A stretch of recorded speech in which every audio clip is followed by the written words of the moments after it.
messing with my head. I've been in the industry for almost 18 years now, turning 19. 18 years, grabe. 18 years. Yeah. So, Full-time. minahal mo ang industry, hindi mo iniwan. Hindi. So, thank you, sir. Thank you. Yeah. going 19 years na ng full-time. Full time. Yeah. Oh, thank you, sir. Kasi, isa kami sa nag-benefits ng mga teaching mo noon eh. Ng 10 years ago, 11 years ago, ng mga 10 years na sa industry. Ako, 12 years na sa industry. Sir, ito, unang tanong. Ano po ang magiging future namin sa networking kung gawin namin itong full-time? Tanong to ng mga, alam mo, Nagdadalawang shaky isip. pa. Oo. Oo. Well, itong question na to, this is quite, hindi naman simple, pero hindi rin complicated. Kasi if you're gonna ask the question, ano magiging future namin sa networking, ideally speaking, kung ang nagtatanong, may commitment talaga dun sa business, talagang maganda ang attitude niya, kung talagang wholeheartedly magiging seryoso sa negosyong to, at gagawin ng full-time yung business, we all know for a fact na pag mas marami kang investment in terms of time, effort sa business mo, sa network, especially in AIM Global, mas malaki rin yung return sa'yo. Bakit ko sinasabing hindi simple? Kasi pwedeng may mag-full-time na hindi seryoso eh.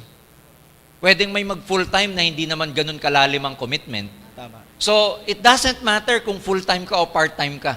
For the last 18 years that I've been doing the business, what matters, hindi yung time na i-invest mo. Secondary na lang yon. Mas importante kung ano yung attitude mo at saka yung laman ng heart mo.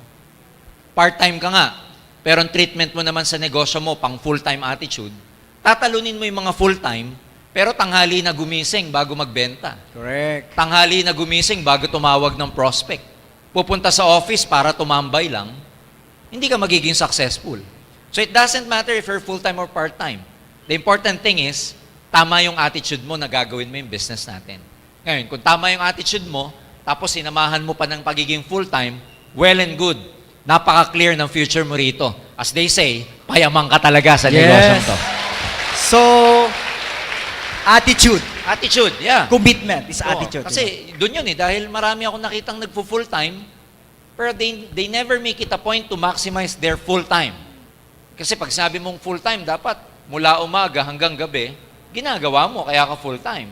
Pero kung full-time ka, pero after lunch ka na umalis sa bahay, tapos wala ka pang prospect na ipapakausap sa upline mo, wala ka pang one-on-one, tumambay ka lang sa mga centers, BCO o head office, hindi ka full-time. Fooling time ang tawag sa'yo. Fooling time.